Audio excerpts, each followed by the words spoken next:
Students, आज हम लोग देखने वाले हैं सी लैंग्वेज में कोई प्रोग्राम को कैसे सॉल्व करते हैं। तो बेसिक प्रोग्राम आज हम लोग देखेंगे।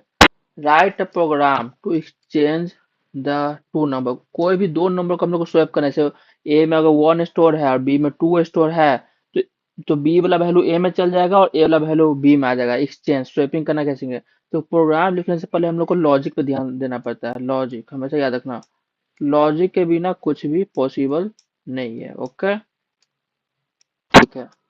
तो पहले हम लोग ध्यान देंगे कि लॉजिक क्या होता है। पहले ध्यान ध्यान से सोचिए कि लॉजिक क्या हो सकता है कोई भी दो नंबर को स्वैप करने के लिए। तो लॉजिक देखिए सिंपल है, नोट पैड में देखिए कैसे सॉल्व करते हैं। देखिए जैसे कि देखिए, एक तो लॉजिक ये हो सकता है, जैसे यहाँ पे लिखते हैं, अगर ए में अगर वैल्यू हमारा वन है, ठीक है, और बी में हमारा टू है। ओके, ठीक है। तो एक मैथमेटिकल, यहाँ पे हम लोग कोई भी इसमें दो रूल हो सकता है। एक हो सकता है तीसरे नंबर को यूज करके भी हम लोग स्वैप कर सकते हैं और विदाउट थर्ड नंबर के भी। तो पहले हम लॉजिक देखेंगे, swapping two number without using third number. Okay, एक लॉजिक ये हो सकता है A is equal to A plus B, ठीक है, B is equal to A plus A minus B, ठीक है, फिर A is equal to A minus B. इस लॉजिक को समझेंगे, ठीक है। तो फर्स्ट स्टेप, ठीक है, फर्स्ट स्टेप में क्या हो जाएगा, ए में क्या बोल रहा है, A equal to A plus B बोल रहा है। मतलब कि पहले हमारा ए वन है और बी टू है, यानी ए प्लस बी दोनों को जोड़ दो। तो अब क्या हो जाएगा, ए इक्वल टू हो जाएगा हमारा वन प्लस टू, दोनों को जोड़ने पे क्या आएगा, थ्री। सिंपल, यहाँ तक क्लियर। यानी अब हमारा ए का वैल्यू क्या हो गया, थ्री। अब सेकेंड स्टेप, ठीक है, सेकेंड स्टेप में क्या बोल रहा है, B is equal to A minus B, ठीक है। तो यहाँ पर क्या हो जाएगा, ए, हम लोग का पुराना वैल्यू वैल्यू को नहीं देखे, पुराना वैल्यू को रिप्लेस, फर्स्ट टाइम ए में था वन, ठीक है, लेकिन यहाँ पे देखिए, यहाँ पे क्या हो गया, रिप्लेस हो गया। ए इक्वल टू अब क्या हो गया, थ्री।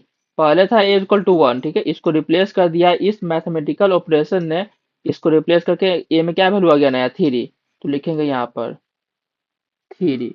और बी को अभी तक हम लोग बी में कोई मैथमेटिकल ऑपरेशन नहीं किया है, तो बी में पहले वाला ही रहेगा, B equal to two, three minus to.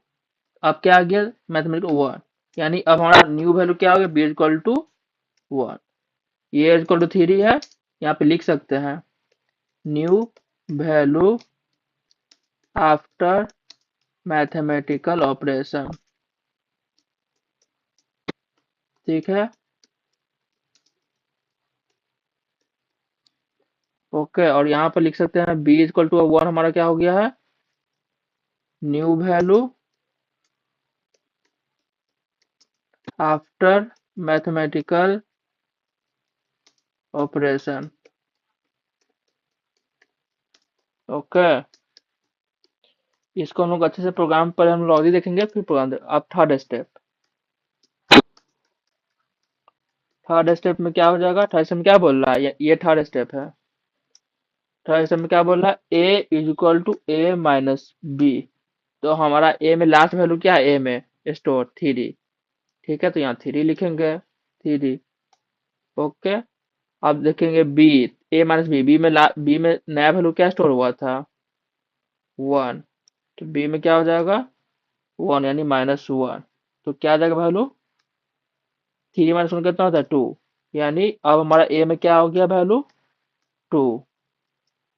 लिख सकते हैं यहाँ पर new value after third step, new value after third step, ठीक है। अब ऑब्जर्व करो, अब हमारे फाइनल में क्या आ गया, फाइनल रिजल्ट। ए में क्या आ गया हमारा, टू। तो लिख सकते हैं ए इज इक्वल टू टू, ठीक है। और बी में क्या है हमारा, ऊपर जाओ, बी में क्या स्टोर है, वन। यानी बी में हमारा वन हो गया। अब देखिए ये फाइनल रिजल्ट आ गया, यानी ए में टू आ गया और बी में वन आ गया। और स्टार्टिंग में क्या था, ए में वन था और बी में टू था। मतलब कि ए वाला वैल्यू बी में चल गया और बी वाला वैल्यू ए में आ गया। यहाँ पर देखो, ए में टू स्टोर हो गया, बी में वन स्टोर हो गया। ये तीन मैथमेटिकल ऑपरेशन की हेल्प से हम लोग कोई भी दो नंबर को स्वैप कर सकते हैं विद इजिली। एकदम इजी मेथड है, ठीक है। अब आइए इसको प्रोग्राम में कैसे लिखेंगे। तो जैसे ये एक होता है, जैसे हम लोग को कोई भी प्रोग्राम को रन करना है सी में, तो सर्च कर लेंगे ऑनलाइन। एक होता है ऑफलाइन टर्बो, ठीक है, टर्बो का भी यूज कर सकते हैं और सी कंपाइलर का भी यूज कर सकते हैं। जैसे अभी कॉलेज में क्या होता है, कॉलेज में अभी बेसिक फॉलो हो रहा है टर्बो, जिसका भी कोई यूज नहीं रह गया उतना। इसीलिए अब C plus plus, Java Python, Java और पाइथन ट्रेंडिंग में चल रहा है। C plus plus competitive programming में चलता है, लेकिन अभी भी कॉलेज क्या है, सी प्रोग्रामिंग फॉलो करता है। और टर्बो, पुराने जमाने का टर्बो ऐप चलता है। इसलिए ऑनलाइन सी कंपाइलर खोलिए और यहाँ पर कोड लिखना स्टार्ट कीजिए। ठीक है, तो ये देखिए, एक एक लाइन ऑफ कोड समझेंगे। ठीक है, एक एक लाइन ऑफ कोड समझेंगे। पूरा कोड है, इसको एक एक लाइन करके समझेंगे। ठीक है, ये देखो लिखा है हैश टैग इंक्लूड कोनी डॉट एस लिखा है, ये हमारा टर्बो में लाइन यूज होता है और ये गेट चेस टर्बो में यूज होता है। ठीक है, ऑनलाइन कंपाइलर में ये दोनों का जरूरी नहीं होता है। अगर ये दोनों लाइन समझ में नहीं आया तो कमेंट कर सकते हैं, इस पर मैं वीडियो बना सकता हूँ दोनों का मतलब क्या है। ओके, आइए पहले समझ लीजिए ये प्रोग्राम कैसे काम करता है। ओके, जैसे हम लोग यहाँ पे लिखे हैं, पहले hash tag include studio dot H लिखे हैं। ठीक है, hash tag include studio dot H मतलब क्या, स्टूडियो डॉट एच का मतलब क्या समझते हैं आप, स्टूडियो डॉट एच को क्या समझे, इसका मतलब होता है स्टैंडर्ड इनपुट आउटपुट। क्या होता है standard input output. Okay, standard input STD. STD का मतलब हो गया हमारा, एसटीडी का मतलब हो गया, पहले फुल फॉर्म समझो, एसटीडी क्या हो गया स्टैंडर्ड। ठीक है, आई का मतलब हो गया इनपुट, ओ का मतलब हो गया आउटपुट। ठीक है, ये हुआ हमारा S T D I O, standard input output. ठीक है, और एज का मतलब हो गया हेडर फाइल। ठीक है, जैसे कि कोई प्रोग्राम लिखते हैं तो स्क्रीन पर आउटपुट देखने के लिए, तो इनपुट और इनपुट यूजर से इनपुट लेने के लिए और आउटपुट दिखाने के लिए कौन सा हेडर फाइल को इंक्लूड करना होता है, तो सी लैंग्वेज में हैशटैग इंक्लूड स्टूडियो, इसको इंक्लूड करते हैं तो ही हम इनपुट और आउटपुट का प्रोसेस कर सकते हैं सी में। तो सबसे पहले इसको, ये कंपाइलर को बताता है, ये कंपाइलर को बताता है कि हम स्टूडियो डॉट एच यानी standard input output header file का यूज करेंगे। ठीक है, ये फाइल फंक्शन, ठीक है, ये फाइल जो होता है हेडर, जो ये फाइल है, ये फंक्शन को क्या प्रोवाइड करता है, प्रिंट एफ और स्कैन एफ के लिए। प्रिंट एफ क्या करता है, आउटपुट दिखाता है, और स्कैन एफ क्या करता है, इनपुट लेता है। तो ये स्टीरियो डॉट एच इंक्लूड करेंगे तो ही हम लोग प्रिंट एफ और स्कैन एफ का यूज कर सकते हैं। ठीक है, ये यूज करेंगे तो ही प्रिंट एफ और स्कैन एफ का यूज कर सकते हैं। स्कैन एफ इनपुट लेने के लिए होता है और प्रिंट एफ आउटपुट लेने के लिए, आउटपुट दिखाने के लिए। ठीक है, हम लोग प्रोग्राम अभी लिख के समझेंगे। ओके, तो यहाँ पर आप लोग जा सकते हैं, लिख सकते हैं यहाँ पर हैशटैग इंक्लूड देखो पहले हम लोग लिखेंगे। ठीक है, hashtag include studio dot H. ठीक है, hashtag include dot H. Okay, फिर देखेंगे इंट मेन। ठीक है, उसके बाद दो नंबर ले लेंगे कोई भी, int num1 comma num2। Okay, तो आइए इतना पहले समझते हैं आगे कैसे समझेंगे। देखिए कैसे बताते हैं आपको, एक लाइन से बताना पड़ेगा। इंट में, जो इंट में मैंने लिखा है, इंट में का मतलब क्या होता है, इंट में एक फंक्शन इंटीजर होता है। ठीक है, इंट में जो लिखे हैं, ये एक फंक्शन इंटीजर वैल्यू होता है जो रिटर्न करता है जीरो। अगर यहाँ पर हम लोग void लिखेंगे, ठीक है, void अगर लिखेंगे, void void लिखेंगे तो लास्ट हम लोग को रिटर्न लिखने का जरूरत नहीं होता है। void कोई वैल्यू रिटर्न नहीं करता, लेकिन इंट मतलब कोई ना कोई एक इंटीजर नंबर रिटर्न करेगा। ठीक है, तो हम लोग को यहाँ पर इंटीजर, हम लोग void भी यूज कर सकते हो, इंटीजर भी यूज कर सकते हैं अपने अकॉर्डिंग है। ठीक है, अगर इंट लिखेंगे तो लास्ट में हम लोग को स्टेटमेंट के लास्ट में रिटर्न जीरो लिखना पड़ेगा। ओके, और मेन जो होता है ये प्रोग्रामिंग का स्टार्टिंग पॉइंट है, ये हमेशा लिखना है। ठीक है, इसी के अंदर जो भी हम लोग मेन प्रोग्राम, जो भी हम लोग का मेन लाइन ऑफ कोड है वो सारा इसी के अंदर एग्जीक्यूट होता है। ठीक है, एक कंपाइलर को बताता है कि सारा मेन कोड जो होता है लाइन का इसके अंदर रहता है लिखा हुआ, और यहीं से स्टार्टिंग होता है, ये स्टार्टिंग पॉइंट होता है कोई भी प्रोग्राम का। ठीक है, और जो ये इंट num1 और num2 है, ये क्या है, इंटीजर टाइप है, मतलब कि ये जो num1 वैल्यू ले रहा है उसका डाटा टाइप क्या है, इंट है। ठीक है। num2 है, num2 क्या है, उसका उसका डाटा टाइप क्या है, इंटीजर है, मतलब जो दो वैल्यू इंसर्ट करेंगे स्वैप करने के लिए उसका डाटा टाइप इंटीजर है। जैसे 1 हो गया, 1 क्या इंटीजर है, 2 क्या इंटीजर है, वो पे 1.0 क्या फ्लोट है, 2.0 क्या है फ्लोट है। तो हम लोग को बताना पड़ेगा कि हम लोग नंबर कैसे, नंबर को इनपुट लेना चाह रहे हैं, इंटीजर को लेना चाह रहे हैं, फ्लोट को लेना चाह रहे हैं, स्ट्रिंग को लेना चाह रहे हैं। इंटीजर को लेना है तो इसलिए हम लोग इंट डिक्लेयर किया, ये डिक्लेयर बताता है, यानी वेरिएबल नेम डिक्लेयर करने से पहले उसके डाटा टाइप को बताना पड़ेगा। ठीक है।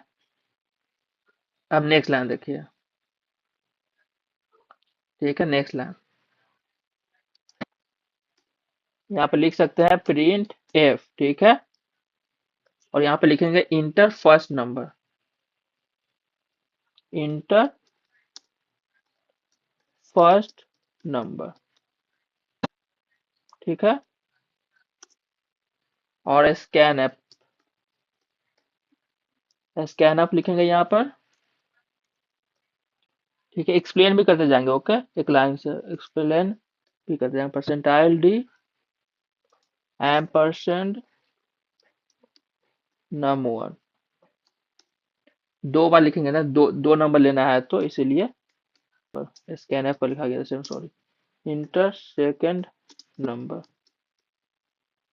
ठीक है। और यहाँ पे लिखेंगे scanf, scanf percentile D M percent num two. Simple है। ठीक है। ओके। अब देखेंगे हम लोग कि हम लोग को प्रिंट एफ। ठीक है, प्रिंट एफ पर हम लोग को इसका मतलब समझ लेते हैं। ठीक है, दोनों का मतलब क्या है। ओके।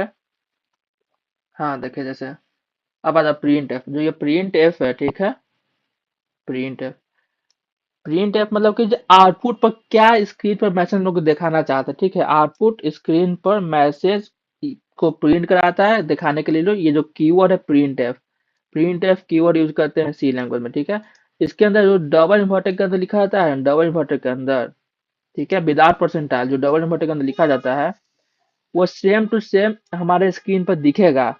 ठीक है, कि ये नंबर, यूजर को पता कैसे चलेगा कि क्या उसमें डालना है इनपुट। यूजर को कुछ स्टेटमेंट तो चाहिए कि हाँ आप पूछ रहा है वैल्यू। तो ये प्रिंट है बेसिकली हम लोग को आउटपुट पर प्रिंट कर, आउटपुट को प्रिंट करवाने में मदद करता है, आउटपुट स्क्रीन पर दिखाने में मदद करता है, और जैसा हम लोग को दिखाना है उसके अंदर जो लिखेंगे वैसा दिखेगा स्क्रीन पर, प्रिंट है। ठीक है, मैसेज को बेसिकली ये आउटपुट पर दिखाता है। अब स्कैनफ, स्कैनफ क्या करता है, यूजर से इनपुट लेने में मदद करता है, यूजर से इनपुट लेने में मदद करता है। जैसे कि बोलेगा इंटर फर्स्ट नंबर, तो कीबोर्ड से, जैसे कीबोर्ड से जो नंबर देना है 2 3 4, तो कंप्यूटर के अंदर कैसे जाएगा, वो कंपाइलर को कैसे पता चलेगा, तो वो स्कैनफ क्या करता है, वो यूजर से इनपुट लेने में मदद करता है। ठीक है। परसेंटाइल डी, जो परसेंटाइल डी है ये एक तरह का फॉर्मेट होता है। ठीक है, जो कि इंटीजर वैल्यू को रीड करता है, जैसे 2.0 4.0 ये सब को रीड नहीं करेगा परसेंटाइल डी, उसके लिए अलग फॉर्मेट है। हम इंटीजर का वैल्यू दे रहे हैं इसलिए परसेंटाइल डी लिखेंगे। ठीक है, ये फॉर्मेट स्पेसिफायर है जो इंटीजर वैल्यू रीड करने के लिए यूज होता है। ठीक है। अब आ जाओ एम परसेंटाइल, जो देखो नाम, देखो वेरिएबल नेम क्या है, नम वन, यानी first integer, num two second integer, उसके पहले क्या लिखा हुआ एम परसेंट। ठीक है, इसका मतलब क्या होता है, वैल्यू का एड्रेस जहां इनपुट वैल्यू स्टोर होती है, जो हम लोग यूजर से इनपुट ले रहे हैं उसको स्टोर कहाँ पे करेंगे, तो एम परसेंट के हेल्प से उस वेरिएबल नेम में स्टोर करेंगे, यानी नम वन, नम वन के एड्रेस यानी एम परसेंट के हेल्प से वहां पे स्टोर करेंगे यूजर से जो इनपुट ले रहा है। ठीक है, दूसरा नंबर स्टोर करने के लिए एम परसेंट नम टू, और पहला number M percent num one. ये नम वन क्या है, यहाँ पर जो वेरिएबल नेम लिखा हुआ है नम वन, और यहाँ पर नम टू। ठीक है, ठीक है इतना। ओके, आगे बढ़ते हैं नेक्स्ट लाइन। ठीक है। ओके, अब हम लोग देखेंगे लॉजिक लगाएंगे। ठीक है, नम वन, ठीक है, num one is equal to num one plus num two, जैसा अभी लॉजिक हम लगाए थे, तीन वाला, first step second step third step. ठीक है, यहाँ पे नम टू, देखिए यहाँ पे जो वेरिएबल है हम लोग कुछ भी ले सकते हैं, जैसे कि किसी को मन है कि ए ले, किसी को मन है बी ले, तो ए भी लो। हम यहाँ पे नम वन और नम टू लिए हैं, ठीक है। Num two equal to num one minus num two. Okay, next step, num one is equal to num one minus num two. ठीक है, अब प्रिंट करवाएंगे, तो प्रिंट कैसे करवाएंगे? प्रिंट एफ, ठीक है, परसेंटाइल लिखेंगे after exchange, after exchange. Okay, after exchange हमारा क्या आ गया? Num one is equal to,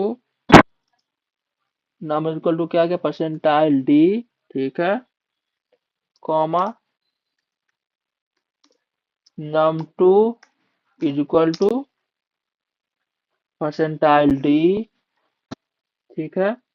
अब एक्सप्लेन करेंगे हर एक लाइन को, ठीक है, don't worry. Percentile nine, percentile N, ठीक है, comma num one, comma num two, ठीक है। अब यहाँ पर लिखेंगे रिटर्न जीरो। रिटर्न जीरो क्यों लिख रहे हैं, कोई बता सकता है? यहाँ पे देखिए मेन के पहले क्या लिख रहा है? इंट। तो जैसे ही हम लोग मेन के पहले इंट लिखे हैं, ठीक है, तो मतलब कि रिटर्न लिखना जरूरी है, ठीक है, तो इसलिए रिटर्न जीरो लिखे हैं। अगर हमें void लिखते तो void में रिटर्न जीरो लिखना जरूरी नहीं था। अब रन करके देखेंगे क्या आता है हमारा। इंटर फर्स्ट नंबर, तो फर्स्ट नंबर क्या देते हैं? 3 देते हैं, ठीक है। Inter second number, second number क्या देना चाहते हैं? 5, ठीक है। अब आउटपुट देखो, देखो हम लोग ने पहला नंबर क्या दिया था? 3, ठीक है, यानी फर्स्ट नंबर 3 दिए थे, सेकंड नंबर 5 दिए थे। लेकिन अब पहला नंबर 3, अब हम लोग को जो प्रोग्राम था ये रन करने के बाद जो लॉजिक है, लॉजिक एग्जीक्यूट होने के बाद क्या आ गया? नंबर 1 में स्टोर क्या हो गया? 5, और नंबर 2 में क्या स्टोर हो गया? 3। क्या हो गया? एक्सचेंज हो गया। नम 1 वाला चल गया नम 2 में, और नम 2 वाला चल गया नम 1 में, यानी पहले 3 और 5 था, अब हमारा क्या हो गया? 5 और 3 हो गया, एक्सचेंज हो गया। This is the result. देखे, ऐसे एग्जीक्यूट होता है। ओके, अब देखो एक और चीज, जैसे यहाँ पर देखो, यहाँ पर लिखा गया ना, यहाँ पे थोड़ा स्पेस देके करो, तो अब थोड़ा प्रोग्राम को सुंदर बनाना भी बहुत जरूरी होता है। ओके, देखो एक बार और समझ लेंगे सब कैसे कैसे हो रहा है, ठीक है। अब देखो स्पेस आ गया, अब यहाँ पे दो 7, इंटर सेकंड नंबर कोई भी दे दो ना। देखो पहले 7 9 था, अब क्या आ गया? 9 और 7 हो गया। अब देखो,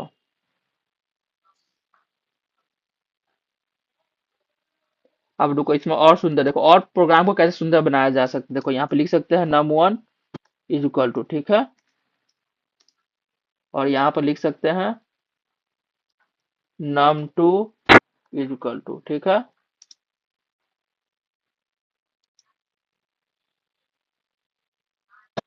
नंबर 1 में दे दो 55, ठीक है, और नंबर 1 में दे दो कुछ भी 87।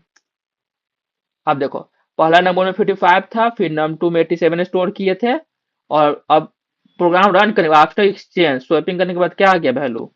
नंबर 1 में हमारा स्टोर हो गया 87, और नंबर 2 में 55 हो गया, एक्सचेंज हो गया ना।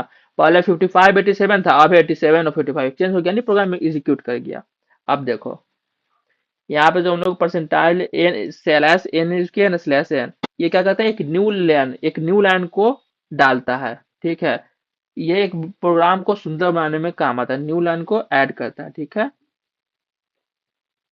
ओके, तो प्रोग्राम का लॉजिक समझ चुके हैं। Num one plus num two दोनों को ऐड करता है, 3 ही स्टेप का है, ठीक है। नम टू फिर सबट्रैक्ट करेंगे, फिर सबट्रैक्ट करेंगे, अब जैसे लॉजिक समझे थे अभी। ओके, आई होप आप लोग को ये अच्छा लगा हो। और इसमें एक चीज और कर सकते हैं, देखो जैसे कि अगर हम लोग यहाँ बुहार लिखते हैं, ठीक है, देखो बताते हैं, जैसे कि यहाँ बुहार लिखे, अब देखो एरर, बोलो एरर आएगा कि नहीं आएगा? एरर आएगा। देखो एरर आ गया। अब यहाँ पे रिटर्न देखो, बुहार हटा में रिटर्न जीरो हटा दो, एरर गायब हो जाएगा। देखो चल गया ना एरर, देखो 99 304 एक्सचेंज हो गया। वही बोले, अगर यहाँ पर इंट लिखेंगे तो लास्ट में रिटर्न जीरो लिखना पड़ेगा, अगर void लिखेंगे तो लास्ट में रिटर्न जीरो नहीं लिखना पड़ेगा। यही फायदा है। ओके, आई होप आप लोग को समझ आया हो। ठीक है, फर्स्ट प्रोग्राम क्लियर हो गया, कमेंट करें कैसा समझ में आया। ठीक है, और एक बात और देखिए, जैसे कि एक बात और समझा देते हैं, जैसे कि अगर टर्बो, ठीक है, अगर if you use turbo app, ठीक है, जैसे कॉलेज में यूज होता है, इन कॉलेज यूज, ठीक है, तो यहाँ पर हम लोग को यूज करना पड़ेगा hashtag include conio dot H, hashtag include conio dot H. ठीक है, तो कोनियो का क्या मतलब होता है समझना पड़ेगा आप लोग को। ठीक है, जैसे कि कोनियो का मतलब क्या होता है, सी और सी प्लस प्लस इन्वायरमेंट के लिए जो CLR SCR यानी क्लियर इन और गेट CS, CLR और SCR, ठीक है, और गेट CS, ठीक है, ये दो चीज हम लोग यूज करते हैं टर्बो में। ठीक है, टर्बो में यूज करते हैं दो चीज। ठीक है, इन दोनों फंक्शन को यूज करने के लिए हम लोग कोनियो डॉट एच का यूज करते हैं। ठीक है, CLSR क्या करता है, स्क्रीन को क्लियर करने में मदद करता है। ठीक है, और गेट से क्या करता है, प्रोग्राम के इंड पर आउटपुट को होल्ड करता है जब तक यूजर कोई की प्रेस ना करे, जब तक यूजर कोई की प्रेस ना करे। ठीक है, अगर आप टर्बो C++ यूज कर रहे हैं तभी कोनियो डॉट एच का यूज करें। मॉडर्न टूल्स में CLR SCR क्लियर स्क्रीन और गेट सीएस की जरूरत नहीं होती है। सिंपल। ओके, कमेंट करें।